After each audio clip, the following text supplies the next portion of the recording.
Folorunso Femi, an ENT surgeon in University of Abuja Teaching Hospital. I want to continue with the series I started on snoring, obstructive sleep apnea, and sleep disorders.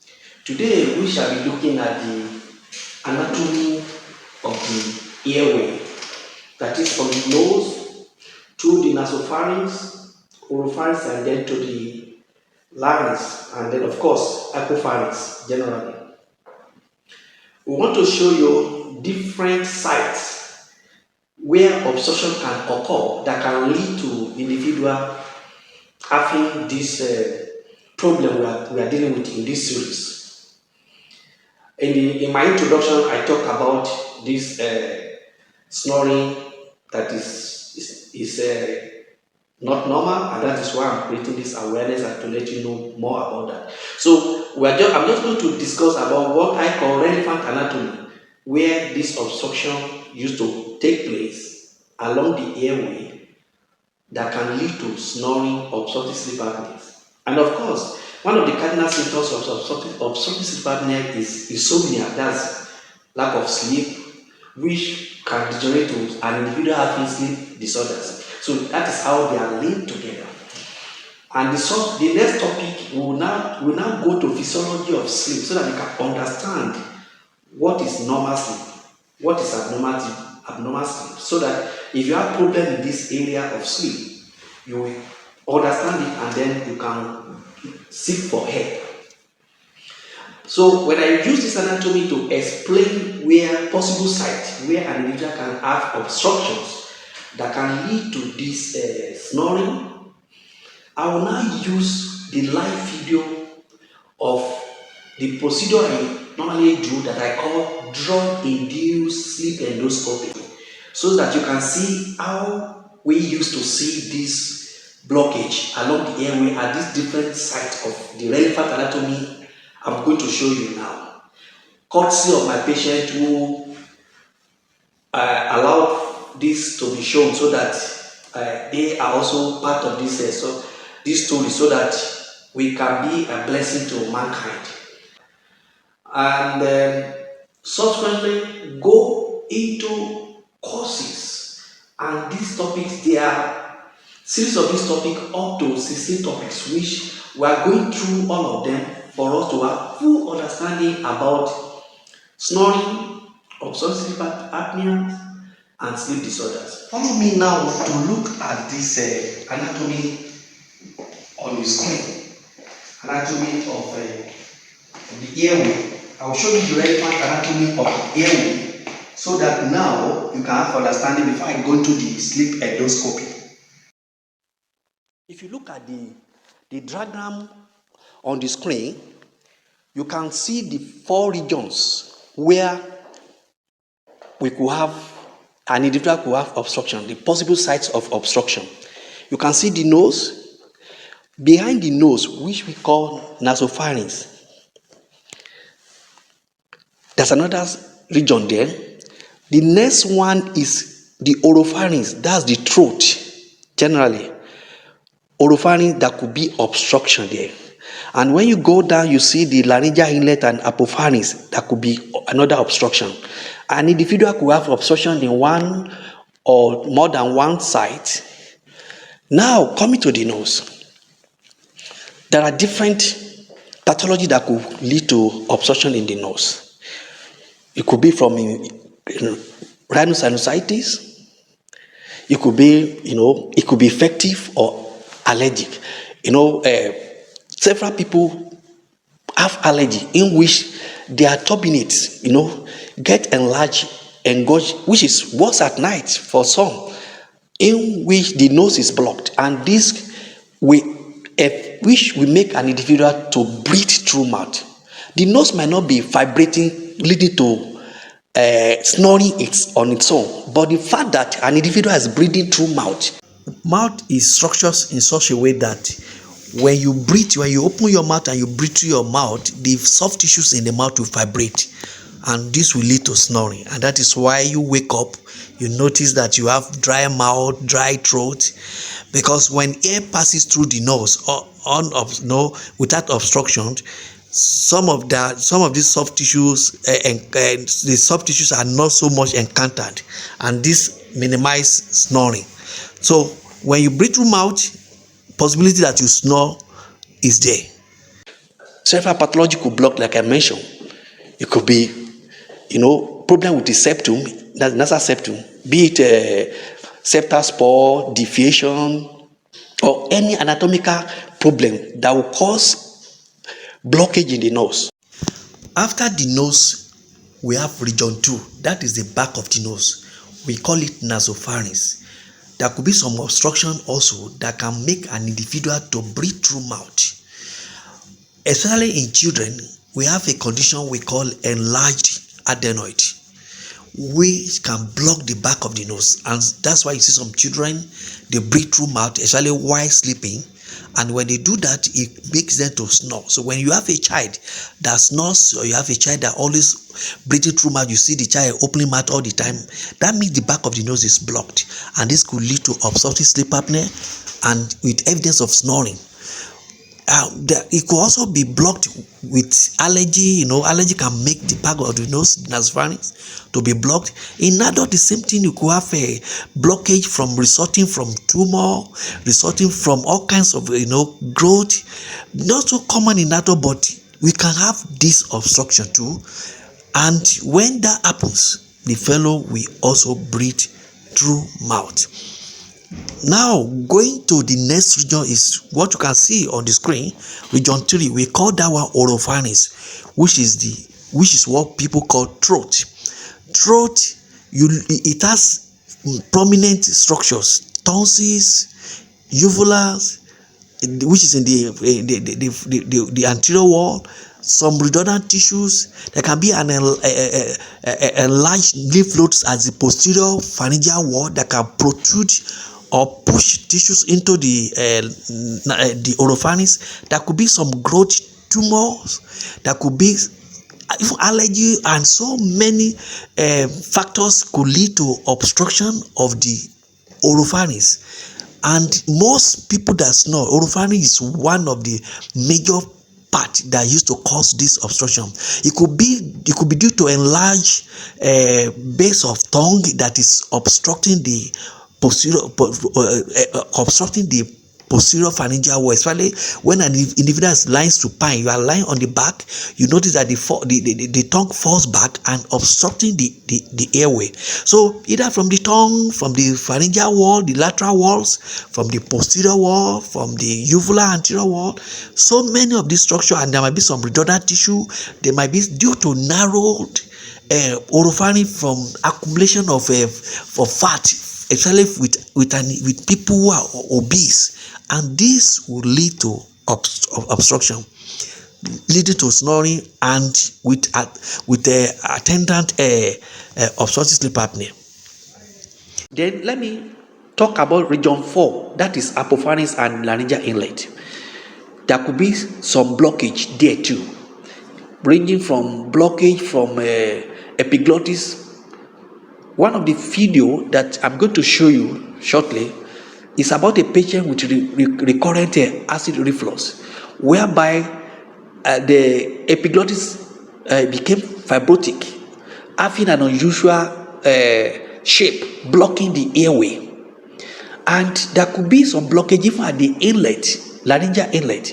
It could be due to polyps, laryngeal polyps, papilloma, chronic granulomatosis disease, or diffuse swelling of the focal cords from Rhenke's edema, and all of this. Even allergy can cause that. This blockage can also lead to make an individual to snore. And in fact, one of the video was a case of supraglottic blockage. To help patients surgically, the best way to help a patient is not to just go and do any surgery, is to localize where the individual is having obstruction, because you will see it as you follow me now to these videos I want to show. you will see how we used to dictate the obstruction. Now, look at this first patient.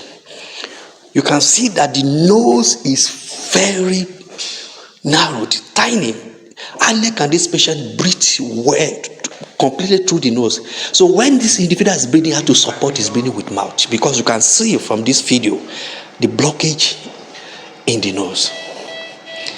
And this is another video. This is a video of a patient in which it's an adult, in which the back of the nose, the nasopharynx, is blocked. You can see like a pee hole. This patient, when we are doing this procedure, he was using the accessory muscle to breathe. It was so loud, with so much energy to breathe, because the nasopharynx is blocked. You can see it. So that means this patient, if you want to help this patient, once you can release this blockage here, this patient will be able to breathe well. Now, follow me to the next video. You can see now this patient that the blockage is not, well, little blockage in the nose. There's no blockage in the nasopharynx, but you can see in the oropharynx. Look at the prominent tonsils that has made the oropharynx shallowed. And look at the uvula. So there's no way this patient will sleep without snoring, because there are a lot of duodenal tissue and prominent tonsils. So this fellow with this problem, when you remove these tonsils and you take out this uvula too that is also blocking the nasopharynx, you can see how it's flipping, blocking the nasopharynx. Definitely this patient will do, and that's why we do the procedure we call pharyngoplasty for them, so that we remove the tonsils, we reduce the uvula, and at times we reduce the uvula part of the palate, and we suture it so that the place will open up, and this patient will have enough space to breathe. Now, this last video this one has some blockage at the supraglottic level, just before the larynx, and that is where his own snoring used to take place. Most of my patients that have done, it's not so common in the having blockage in the larynx leading to snoring. Only a few patients I encountered. So you can see some of these videos how they tend to have obstruction from the nose down to the larynx. And like I mentioned, several things could cause this obstruction. So the first thing we want to do is to localize this obstruction. After you have done sleep studies, which has been able to establish that you have obstructive sleep apnea, the next thing before we offer you any reasonable treatment is to find out, do you have mechanical obstruction? Do you have things along your airway constituting this? We have some patients, they don't have any obstruction, but they are snoring. Some could be because of obesity. Some could be because of especially in the elderly, their pharyngeal wall is already weak, whereby when they are sleeping, they snore. That is why snoring, increases as we are aging. It's more in adults, in the elderly, more than the children, because of the weakness of the laryngeal muscle. So when you have done sleep studies, we've established that you have obstructive sleep apnea. The next thing we do this, from the knowledge of anatomy that I've just explained, we do endoscopy for you, sleep endoscopy. We are able to detect that. This patient that I've shown you, they had surgery.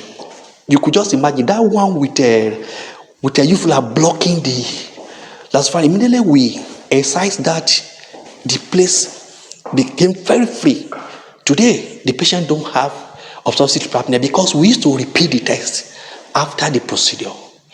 Some of them, yes, they don't have obstruction, so we need to introduce them to what we call CPAP, continuous positive airway pressure. And this takes care of keeping their airway patent, open when they are sleeping. It will stop individual from snoring and having obstructive sleep apnea. This is another topic on its own in the course of this series. It's a topic devoted to explain this and to show you some pictures and how to use it. As you follow me, you'll be able to understand fully what is causing snoring, what can be done, so that even if it's not you, you can help your relations, your loved ones, your friends.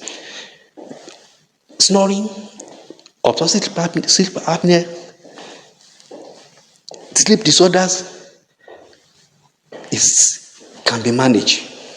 It's just for you to make yourself available to any center where this can be done.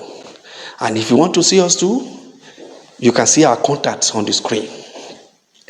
Thank you for following me with this long series of lecture on snoring, obstructive sleep apnea, and sleep disorders. I believe by the time we are done with these lectures, you will have good understanding about it. Now, you've seen that when somebody has obstructive sleep apnea or sleep disorders, the first thing is to evaluate the airway, and that's why I started showing you the relevant anatomy, and I took around the video of the patient that had procedure of sleep endoscopy. Sleep endoscopy is all about locating the sites where an individual has obstruction. And when you're able to do that, it's really very simple for you to manage that patient, especially with patient with mechanical obstruction, be it from the nose, back of the nose, in the throat, oropharynx, or at the apopharynx. You can easily take care of this surgically. And for patient where there's no obstruction, I just mentioned to you that you can use other devices like CPAP. Some could use a dental prosthesis and few other devices you can use. But the important thing to know is that in our center, we always want to identify where the problem is before we commence treatment, and that's why sleep endoscopy is very important. We just give you, we make you to sleep, you sleep your natural sleep, and when you are sleeping naturally, the fellow start to snore. We see everything, the snoring. Then we now go through the nose with the flexible endoscopy that will take care, that will see everything just the way you have watched them in the video. And you can see yourself that it's really straightforward. When you have obstruction, you remove the obstruction, the problem goes. Now, this lecture is all about educating the members of the public, wherever you are, where you are listening to me, be it in Nigeria or outside Nigeria, just to know that you can visit ENT centers, any ENT clinic, especially when there's obstruction, because the surgeon can take up that. It's not a big problem. Snoring, this problem, we manage them. Thank you for your time to watch this video. The next series will come very soon, which is, we are going to discuss generally physiology of sleep. What is quality sleep? What is abnormal sleep? What will cause you not to sleep well? We talk about that. Then subsequently we go to how this problem used to come. What can you do? Some are treated through medications, and some is we use multidisciplinary approach, because we have other people, other specialties that also take care of sleep disorders. So at the end of the lecture, you'll be well informed about this problem that is something you can manage. Some majority could be cured completely, especially if you have obstruction. You have seen it. Thank you, and I want to thank all of you for taking time to listen to this, and also thank my patients for their permission to show their video. And I believe by the time we are done, we'll be able to have good understanding about this. The lecture is going to continue, it's up to 14 to 20 different topics. So don't be tired, follow me through this so I can have good understanding. This can be to help your relations, your friends, or anyone who has this, but if at all you don't have it yourself, to have the understanding. Yes, thank you. Looking forward to meeting you for my next series of lecture. Bye.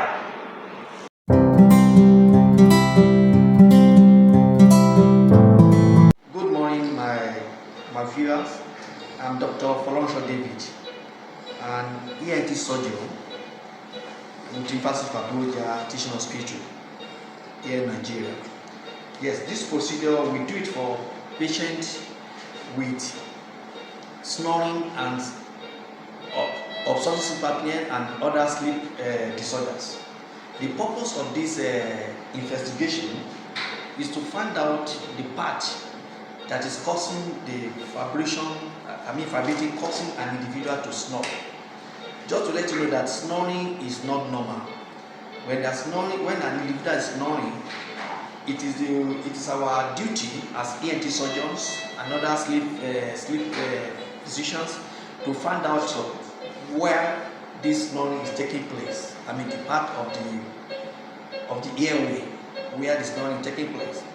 Now, this equipment, we call it drug-induced sleep endoscopy, is to make the patient to sleep. While sleeping, the patient is snoring at the same time, and this instrument will be able to go through all the way from the nose down to the larynx, and that's what you just watched now, to locate the structures that are vibrating, that is making it to sleep.